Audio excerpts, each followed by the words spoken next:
என் தங்கப்பிள்ளையே, மீண்டும் ஒரு அதிசக்தி வாய்ந்த வாக்கினைக் கொண்டு உன் அம்மா உன் முன்னால் நிற்கின்றேன். என் பிள்ளையே, இந்த அதிசக்தி வாய்ந்த வாக்கானது உன்னுடைய இல்லத்தில் மிக பெரியதொரு திருப்பத்தை கொடுக்கப் போகின்றது.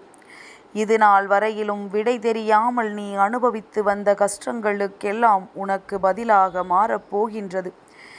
எவ்வளவுதான் நாம் இந்த பிரச்சனைகளை தாங்கி வந்தாலும் எல்லாவற்றிற்கும் முடிவு என்ற ஒன்று ஒரு நாள் கிடைக்கும் அல்லவா?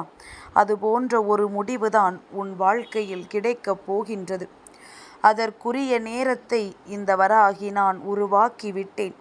என் பிள்ளையே, அதற்கு நீ செய்ய வேண்டிய விஷயம் ஒன்றே ஒன்றுதான். உன்னுடைய இல்லத்தின் நிலைவாசலில் நான் சொல்கின்ற இந்த ஒரு பெயரை மட்டும் நீ எழுதிவிட வேண்டும். என் குழந்தையே, அதனால் உன் இல்லத்தில் இருக்கின்ற அத்தனை தீய சக்திகளும் வெளியேறி உன் இல்லத்திற்குள் நல்ல விஷயங்கள் எல்லாமே கொஞ்சம் கொஞ்சமாக நடக்கத் தொடங்கிவிடும். எல்லாவற்றிற்கும் இந்த வாழ்க்கை உனக்கு மிக பெரிய அற்புதத்தை நடத்தி கொடுக்கும். இத்தனை காலமும் எந்த விஷயம் நடந்தும் நடக்காமலும் என் பிள்ளைக்கு மனதிற்கு வேதனையை கொடுத்ததோ அந்த விஷயம் முழுமையாக நிறைவேறி உனக்கானதா இல்லையா என்பதனையும் அது முழுமையாக காண்பித்து கொடுத்துவிடும். என் தங்கமே, ஒரு விஷயம் இங்கும் இல்லை அங்கும் இல்லை என்று இழுத்தடிக்கும் பொழுது கிடைக்குமா கிடைக்காதா, நடக்குமா நடக்காதா என்கின்ற முடிவு மட்டும் கிடைத்து விட்டால் போதும். அப்படி ஒரு முடிவுதான் உன் வாழ்க்கையில் உனக்கு கிடைக்கப் போகின்றது. என் பிள்ளையே, வாழ்க்கையில் உண்மையான முன்னேற்றம் என்பது என்ன தெரியுமா? அது மெதுவாகத்தான் நடக்கும். ஆனால் அது உறுதியானது என்பதனை நீ புரிந்து கொள்ள வேண்டும். என் குழந்தைக்கு வாழ்க்கை காண்பிக்கின்ற எல்லா விஷயங்களும் உறுதியானது என்றால் மட்டும்தான் அது உன்னை வந்து நிச்சயமாக சேரும். என் பிள்ளையே, உன்னிடம் காசு, பணம், ஆடம்பரம் இல்லை என்று யாரேனும் உன்னை ஒதுக்கி வைக்கிறார்கள் என்றால் அவர்களின் மீது ஒருபொழுதும் கோபப்படாமல் அமைதியாக இருக்க வேண்டும். காலம் அவர்களுக்கு சரியான பாடத்தினை புகட்டும். உன்னிடம் அதே வசதி வாய்ப்பு வந்தால் அவர்கள் உன்னை தேடி வருவார்கள். அப்பொழுது நீ அவர்களிடத்தில் கவனமாக இருக்க வேண்டும். ஏனென்றால் அவர்கள் தேடி வந்தது உன்னை அல்ல, உன்னுடைய வசதிகளை என்பதனை நீ புரிந்து கொண்டால் போதும். என் பிள்ளையை, வாழ்க்கையில் வென்றவனுக்கு நீ கைத்தட்டும் பொழுது அவனினுடைய காதுகளுக்கு அது கேட்காது. அதே நேரத்தில் தோல்வியுற்றவன் அங்கே மிகுந்த மன வருத்தத்தில் நின்று கொண்டிருப்பான். வெற்றி பெற்றவனுக்கு இனி பாராட்டுகளை தெரிவிப்பதை விட தோல்வி பெற்றவனுக்கு ஆறுதலை நீ தெரிவித்தால் அது நிச்சயமாக உனக்கு மிகுந்த நன்மையை கொடுக்கும். தோல்வி பெற்ற அவனுக்கு மிகப்பெரிய ஆறுதலை கொடுக்கும் என்பதனை நீ மறந்து விடாதே. என் பிள்ளையே, இவர்கள் சொல்கின்றார்கள் அவர்கள் சொல்கின்றார்கள் என்பதற்காக மற்றவர்கள் முன்னிலையில் பொய்யாக வாழ்வதை நிறுத்திவிட்டு நான் இப்படித்தான், நான் எனக்கு பிடித்தது போல உண்மையாக வாழ்வேன் என்று சொல்லி இந்த வாழ்க்கையை நீ வாழ வேண்டும். அப்படி வாழ்ந்தால் மட்டும்தான் இந்த வாழ்க்கையில் சாதிப்பது எல்லாம் உனக்கு திருப்தியை கொடுக்கும். இல்லை என்றால் நீ செய்கின்ற விஷயங்களே உனக்கு திருப்தியை கொடுக்காமல் போய்விடும் என்பதனை நீ புரிந்து கொள்ள வேண்டும். குழந்தையே, ஒரு உண்மை பல பொய்களால் தோற்று போனாலும் ஒரு நாள் இந்த ஒரு உண்மையானது பல பொய்களை தோற்கடித்தே தீரும் என்பதனை நீ மறந்து விடாதே. வார்த்தைகள் என்பது ஏணியை போன்றது. நீ பயன்படுத்துவதை பொறுத்து அது உன்னை ஏற்றியும் விடும், உன்னை கீழே இறக்கியும் விடும் என்பதனை எப்பொழுதும் புரிந்து கொள்ள வேண்டும். ஏதோ ஒரு தோல்வியோ கஷ்டமோ உன்னை விடாமல் துரத்தி கொண்டு செல்கிறது என்றால் அது உன்னை பெரிய வெற்றியை, சந்தோஷத்தை நோக்கி நகர்த்து செல்கிறது என்று அர்த்தம். எதுவாக இருந்தாலும் அதிகமாக வரும் பொழுது அதை கண்டு பயப்படாமல், அதை கண்டு வேதனைப்படாமல், எல்லாம் உனக்கு ஏதோ ஒரு நன்மையை கொடுக்கத்தான் வருகின்றது என்பதனை நீ புரிந்து கொண்டால் போதும். கடைசி வரை நம்பிக்கையை ஒரு நாளும் இழந்து விடாதே.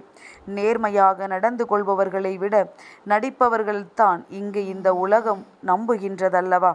நிச்சயமாக இதுவெல்லாம் நீண்ட காலம் தொடர்ந்து வராது.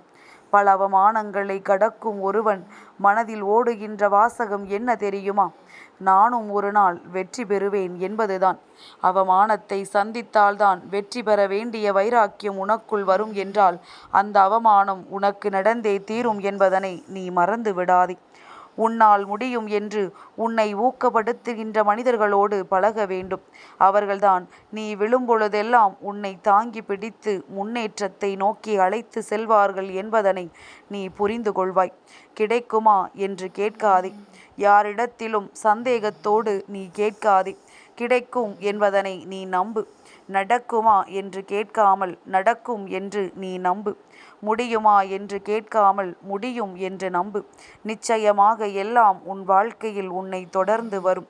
நேர்மை என்பது இங்கே ஒரு போதைதான். பழகிவிட்டால் நிச்சயமாக அந்த நேர்மையிலிருந்து உன்னால் ஒரு நாளும் தவற முடியாது. நேர்மையாக இருக்க கற்றுக்கொள்கின்ற என் பிள்ளை, இந்த வாழ்க்கையில் உனக்கான அத்தனை நல்ல விஷயங்களையும் நீ பெற்றுக்கொள்வாய்.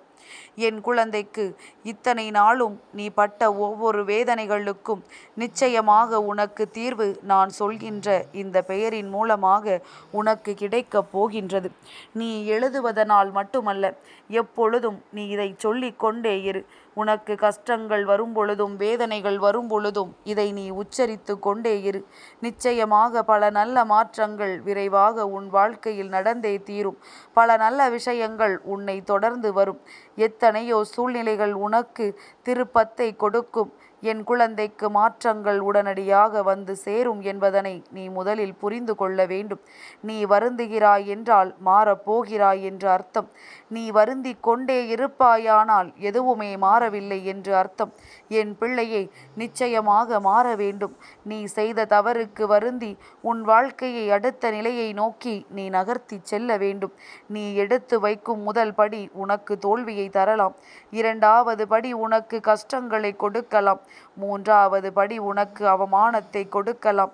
இவை அனைத்தையும் தாண்டி நீ எடுத்து வைக்கும் ஒவ்வொரு படியும் உனக்கு வாழ்க்கையின் புரிதலையும் வெற்றியையும் மட்டுமே தரும். மனம் தளராமல் உனக்கான பாதையை நீ சரியாக அமைத்துக்கொள். நிச்சயமாக என் பிள்ளை, உனக்கான வெற்றி உன்னை வந்து சேரும். பொறுத்திரு. உன்னால் முடிந்தவரை அமைதியாக இரு. முடிவுகள் மாறும். புதிய பயணங்கள் உனக்கு தொடங்கும். அதற்கு நான் சொல்கின்ற இந்த எழுத்து, இந்த வார்த்தை உனக்கு மிக பெரிய பலத்தை கொடுக்கும். வேறொன்றும் இல்லை. என் பிள்ளைக்கு தெரிந்த விஷயம்தான். நற்பவி. உன்னுடைய இல்லத்தின் வாசலில் வெளிப்புறமாக நீ எழுதிவிட வேண்டும். நற்பவி என்று நீ எழுதுவதற்கு அர்த்தம் நல்லதே நடக்கும். உனக்கு கஷ்டம் வரும் பொழுதெல்லாம், நீ அதை சொல்ல முடியாமல் தவிக்கும் பொழுதெல்லாம், என் பிள்ளை, நற்பவி என்று உன் மனதிற்கு நீயே ஆறுதலை சொல்லிக்கொள். நிச்சயமாக இது உனக்கு மிக பெரிய நிறைவான மன நிறைவை கொடுக்கும் என்பதனை புரிந்து கொள்வாய். முயற்சி என்கின்ற 4 எழுத்து வெற்றி என்கின்ற 3 எழுத்தை பெற்று தருகிறதல்லவா? அதுபோலத்தான் எதையும் பொறுத்து கொள்ளும் பொழுது நல்லவர்களாக நிச்சயமாக நீ தெரிவாய். எதிர்த்து கேள்வி கேட்கும் பொழுதுதான் நீ கெட்டவராக மாறிவிடுகின்றாய். என் பிள்ளையே, சூழ்நிலைக்கு ஏற்ப உன்னை மாற்றிக்கொள். நிச்சயமாக உன் வாழ்க்கையில் உனக்கு நல்லது நடக்கும் என்பதில் மட்டும் எந்த நேரத்திலும் உன்னுடைய கவனத்தை நீ இழந்து விடாதே. ஆசைப்படுவதை எல்லாம் அடைய நினைக்காமல் சிலவற்றை ரசிப்பதோடு நிறுத்திவிட்டால் உனக்கு நல்லது. கிடைக்கும் என்றால் ஆசைப்படலாம். கிடைக்காது என்று தெரிந்துவிட்ட பிறகும் அதன் மீது ஆசைப்படுவது உன்னுடைய தவறுதானே. எப்போதும் அச்சத்தில் இருப்பதை விட ஆபத்தை ஒரு முறை சந்தித்து விட்டால் அந்த பிரச்சனை அதோடு தீர்ந்துவிடும். இந்த உலகில் தலைவிதி என்று எதுவும் கிடையாது. எல்லாமே நீயாக தேடிக்கொண்டதுதான் என்பதனை முதலில் புரிந்து கொள். உன் தலைவிதியை மாற்ற வேண்டிய அத்தனை திறமைகளும் உனக்குள் இருக்கின்றது என்பதனை புரிந்து கொள். நீ செய்கின்ற புண்ணியங்கள் எல்லாம் அதை உனக்கு மாற்றும் என்பதனை நீ தெரிந்து கொண்டால் போதும். என் பிள்ளையே, இனி வரவிருக்கின்ற நாட்களை உனக்கான நாட்களாக மாற்றிவிட நான் சொல்கின்ற இந்த பெயரை எல்லா கஷ்டமான சூழ்நிலைகளிலும் நீ சொல்லிக் கொண்டே இரு. நல்லதே நடக்கும், நல்லதே நடக்கும் என்பதனை நீ நற்பவி என்று சொல்லும் பொழுது, அதே நேரத்தில் உன்னிடத்தில் மற்றவர்கள் யாரேனும் ஆறுதலுக்கு வரும்பொழுது அவர்களுக்கும் இதனை சொல்லிக் கொடு. நிச்சயமாக உன்னுடைய வாழ்க்கையில் பல நல்ல மாற்றங்கள் உன் கண் முன்னே நடக்கும் என்பதனை நீ புரிந்து கொள்வாய். நல்ல நேரத்தை எதிர்நோக்குகின்ற என் பிள்ளைக்கு இனி நடப்பது எல்லாமே நன்மையை மட்டுமே கொடுக்கும் என்பதில் எந்த சந்தேகமும் இல்லை. என் தங்கப்பிள்ளைக்கு இந்த வராகி அம்மாவினுடைய ஆசீர்வாதங்கள் எப்பொழுதும் உண்டு.